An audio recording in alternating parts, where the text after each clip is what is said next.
Time for Ocala Magazine Radio. Kelly Hart is here. She's told us many, many times what makes for a good magazine, and I think we're going to learn a little bit more today. Good morning, Kelly. How you doing? Good morning. How are you? Pretty good. Nice day, huh? Beautiful day.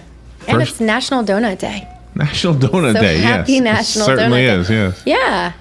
I know everybody's Facebook timeline's been flooded with donuts and all kinds of, like, checking in at Dunkin' Donuts. Oh, yeah. Tastio donuts. So I've not indulged yet, but maybe before the end of the day. There might be some I'll left over celebrate. yesterday from the Veterans News. Maybe.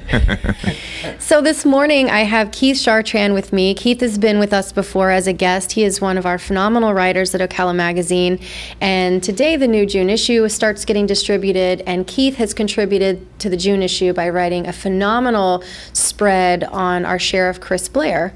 And we reached out to Keith. Linda and I started talking about upcoming ideas for the calendar, and we thought, it's been close to a year since our sheriff has been elected, and there was so much controversy around the election and so many what I will do, what I'm not going to do, and we thought, let's take the time to investigate a little bit and see what things were promised that have happened and what things were promised that have gone by the wayside. Try to maybe evaluate, kind of thinking along the lines of report card. It's the end of the school year. We grade our students at the end of the year on their performance. So a chance for Keith to kind of investigate and grade our sheriff as far as his performance and things that he's done. So it's a really great feature, and it has nothing to do with the fact that it's National Donut Day that we talk about our Sheriff Chris Blair today. But I'll turn it over to Keith and let him just start out by telling you a little bit about the process of what he went through as far as interviewing and gathering his resources for this feature.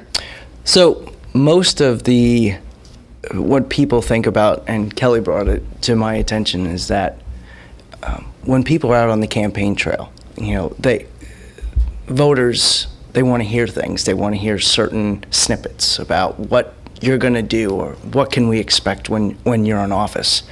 And there is a gray line. I shouldn't say gray. It's just a fine line about, okay, if you're going to say something, you better be able to back it up, or at least to the standpoint, if you can't back it up, then there better be a good explanation, because in this day and age, as we all know, Kelly mentioned Facebook time and Twitter, everybody is a part of the media now almost. Right. Yes. You can post anything at any time, anywhere.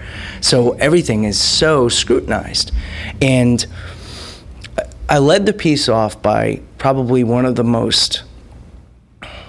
biggest promises that we all can remember is, one of the biggest campaign promises in history was the first President Bush, where he said, "Read my lips, no new taxes," right? And unfortunately, after doing some research just upon that, he was unequivocally determined not to raise taxes. And so, but once you get into office, you don't realize all of the tentacles that come along with being in office, and the idea that how difficult one of your campaign promises might come to fruition because you are not the only person that makes decisions. As in President Bush's case in that time, this was a Democrat-controlled Congress and he was a Republican. So at the outset, what we looked at in the piece were there certain things that Sheriff Blair said that he was going to do. He did say certain things, but as we know, because of the tight budget constraints that the county has, and there were certain things that Chris Blair did not know until he stepped into office. The biggest thing was the depreciation of all the equipment within the sheriff's office himself. It became very, very difficult for him to actually live up to everything that he said. Now, it's a struggle for especially someone that like Sheriff Blair is. This is his first time running for quote unquote an office. So, as much as he is such an experienced lawman, that when you're a politician, it's very, very different. It's just like a rookie entry-level position at a job. I mean, a basketball player, or anything. You know, he has 30 plus years of law experience, but when you go out on the campaign trail, he didn't have any.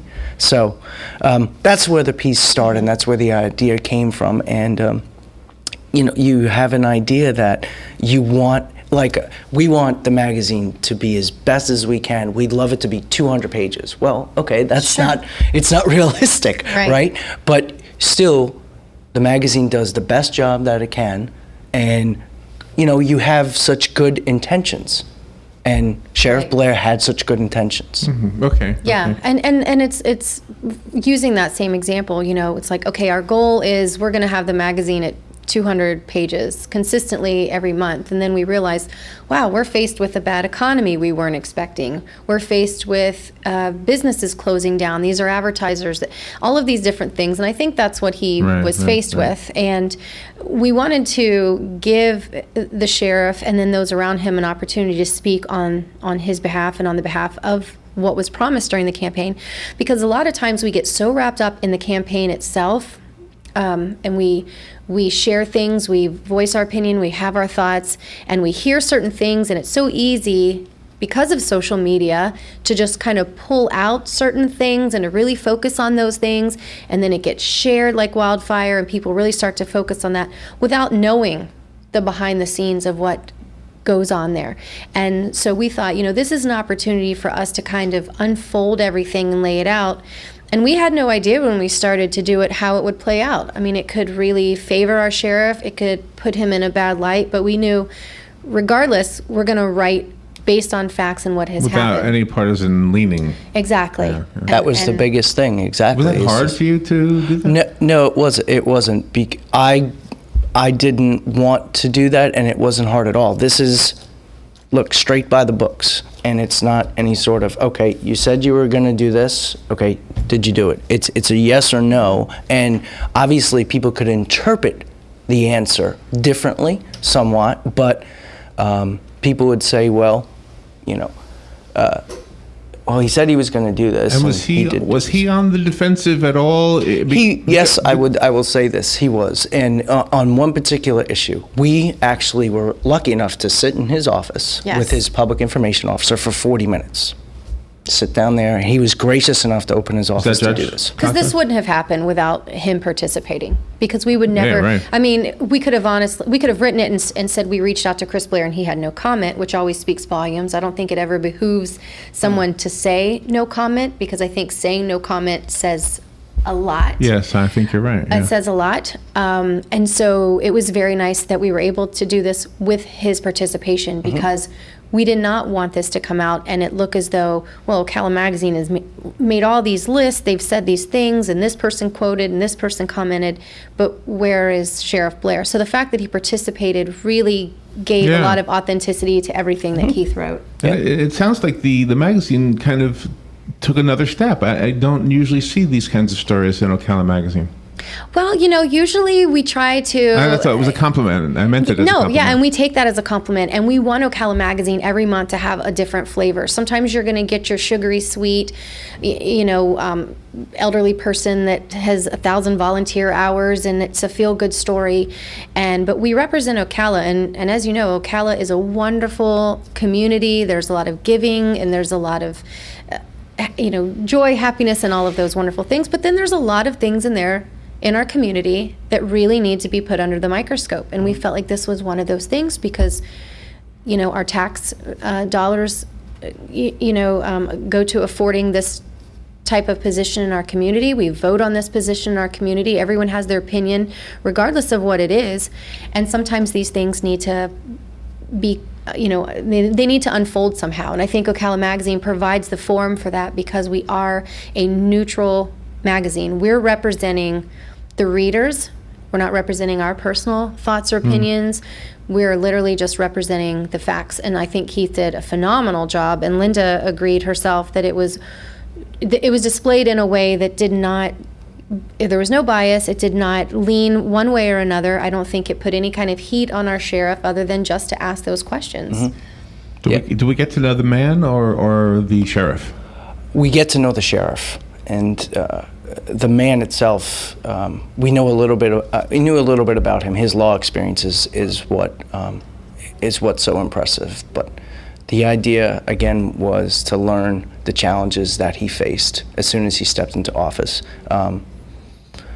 and we learned how from the get-go, from the induction ceremony that was in January. Right from the outset, he made certain moves and made certain decisions that at the time could have been questioned, but then again, by delving deeper and looking and then specifically being able to ask him directly certain things, so did you he was guys able to clarify. Did you guys hash out the questions and say, "Oh man, don't ask that"? I mean, did you go through that, or don't ask that? You know, that's the reason to ask it, is because we shouldn't be asking it. We feel uncomfortable about asking the question, so therefore we should. Did you go through any of that? Well, what I would say is this, based upon, okay, I looked at it this way. This is what you said. This is what's happened. And then it's a standpoint, even if it was not the most rose-petaled type of question, I felt like you had to ask it. Because that's 40 minutes is a long time to be face-to-face with our sheriff and say, you said you were going to do this and you didn't. Yeah, right. So please explain. Right, exactly. And explaining is an awesome opportunity. No, it isn't. Always. Anytime you're given an opportunity to explain, whether it's something phenomenal that you've done or some big, huge mistake you've made, if someone gives you an outlet to explain that, I say take it. Exactly, especially to the standpoint where we, the public, don't understand certain things that happened in a political office. And we just, like Kelly says earlier, you read something and, okay, you understand, okay, you did something. Well, why did you do it? And the fact that when something is, in today's world, here's a snippet.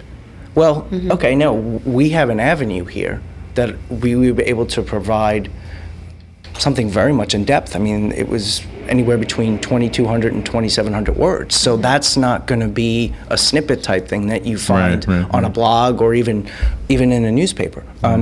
When you ask the hard questions, to be honest, and I think Sheriff Blair would just appreciate the fact that, I wanted to be straightforward with him as possible. And I was. I mean, there was one thing there was a debate where he had said that he was not going to raise taxes. And he said, I'm not going to build the Marion County Sheriff's Office as being very top heavy. That was one of his biggest campaign slogans, that we were using taxpayer dollars to create an empire. And from the get-go, Sheriff Blair had basically said there's a difference here between chiefs. We don't mean police chiefs, we mean Indian chiefs, that there were too many chiefs and not enough Indians. And but and that was one of his biggest campaign goals. I mean, that's what he really campaigned on. But he did say in a debate in August that he was going to be able to make the sheriff's office stronger, and that he was not going to do it on our tax dollars by raising taxes. And we have come to realize, because of the depreciation, and because the depreciation in the agency, they're $24 million depreciated when he stepped into office. Wow. That's huge. Yeah, that's huge. So you know what you're showing us? You're showing us that the man had good intentions in the campaign months. Right.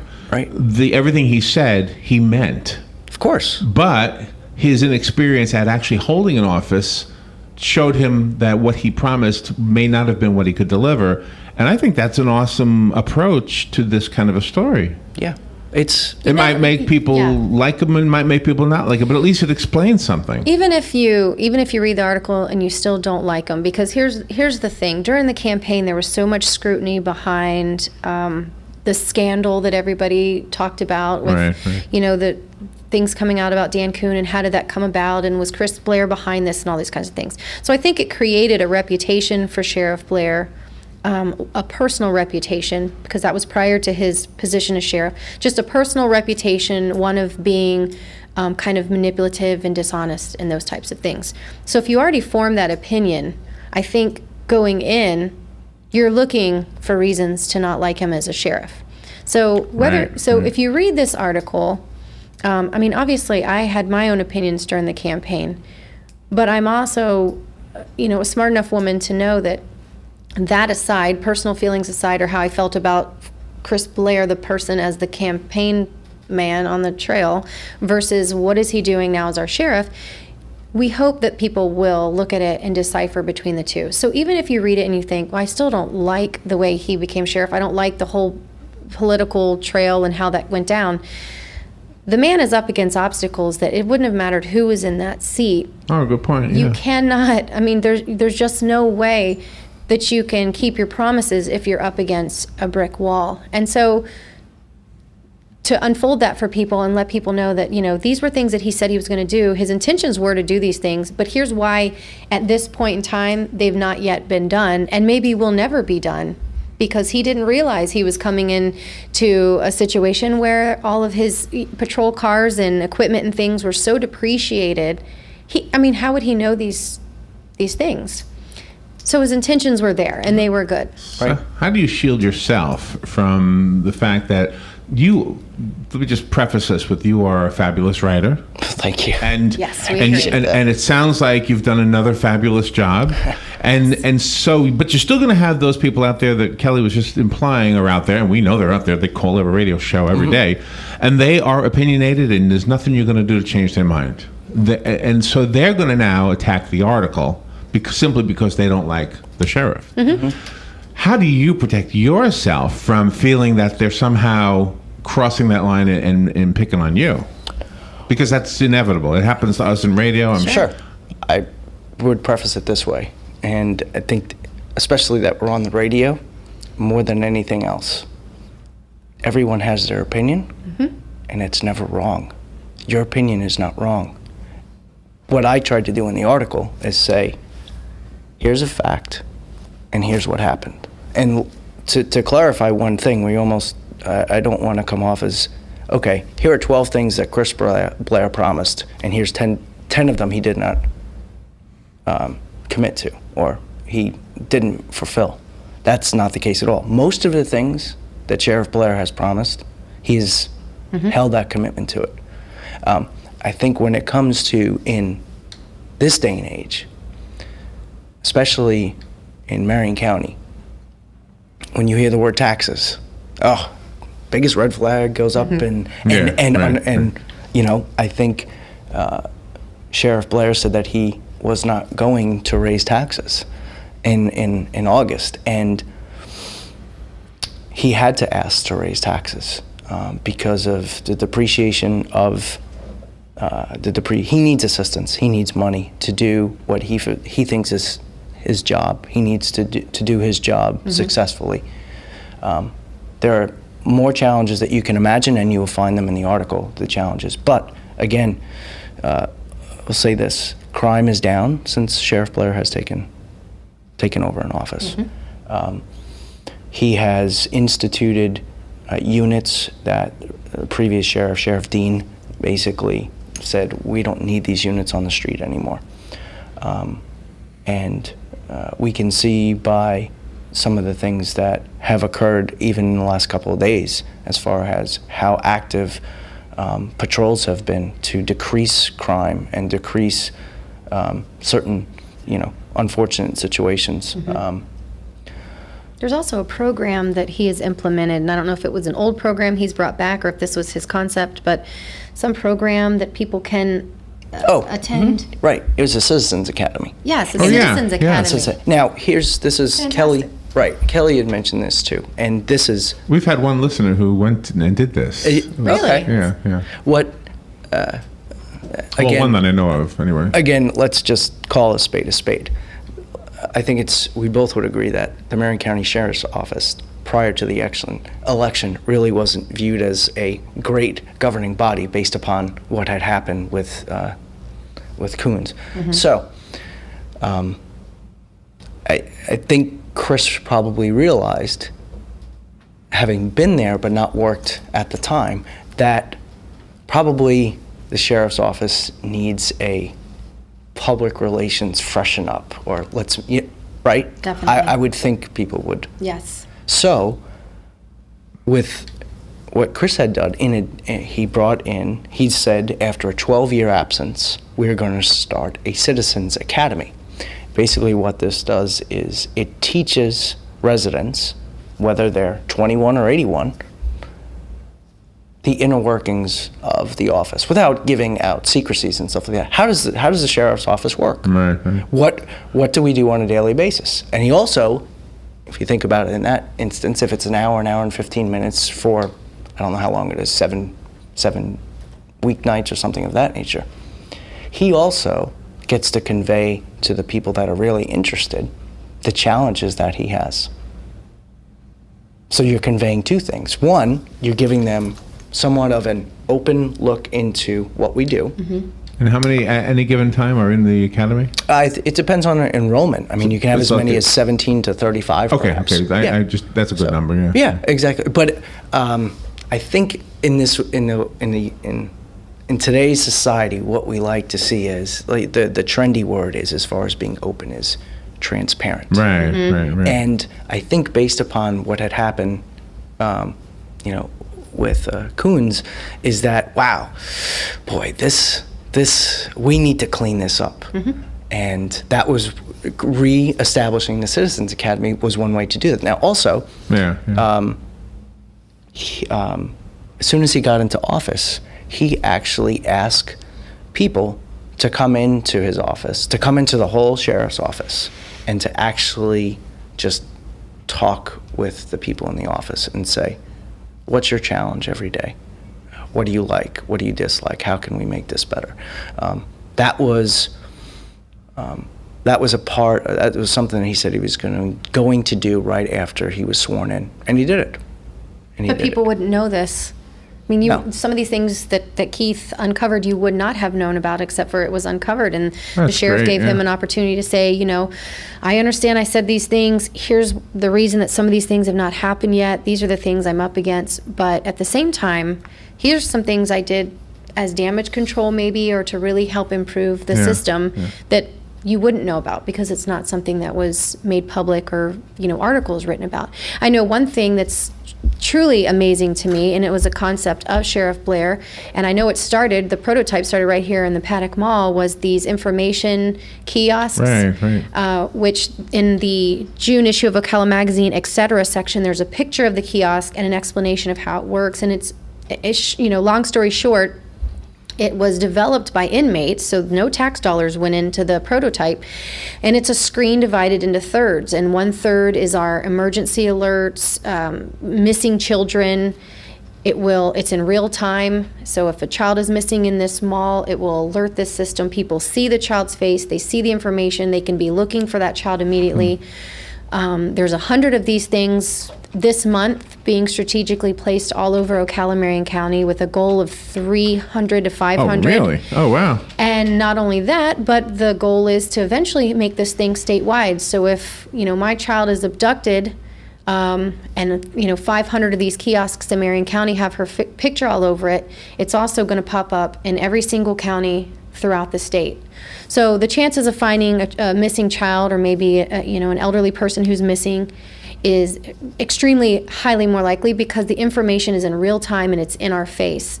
And the other third of the screen is things like weather alerts, those types of things. And then the third of the screen is the crime busters and Marion County's most wanted. And it can change. It can change strategic to one location. If there's something happening in this school district, these kiosks will be alerted versus, of course, all of them, because that may not make sense. And the county commission granted like $300-something thousand to these things because there's this fund sitting there for crime prevention, and in it was $1 million or some odd dollars. And so they asked the county commission, and that money was granted. So we're talking about a way to prevent crime, save children, doesn't cost us anything, and it will have originated right here by our sheriff, Chris Blair. Good job. That's phenomenal. I think that shows that shows a lawman of 35 years of Yes. over 30 years of experience. He understands. And we're going to knows- follow that too. As they come out and we get a little bit more statistics on how they've helped, we'll of course cover that. But I want to thank Keith for being here. It's a phenomenal article. I encourage everybody. They will be distributed starting today. Pick up an Ocala magazine. Yep. Go to ocalamagazine.com online to read more about it, and follow us on Facebook at Ocala Magazine. All right, great job. Thank you both. Thank It's you, great Keith. to have the opportunity to write it too. Yeah. Thank you, Keith. It was a great decision to get Keith to do it. He's awesome. I mean, I think so. All right, we will take a little Rush. break. This is WOCA Ocala. We'll be right back.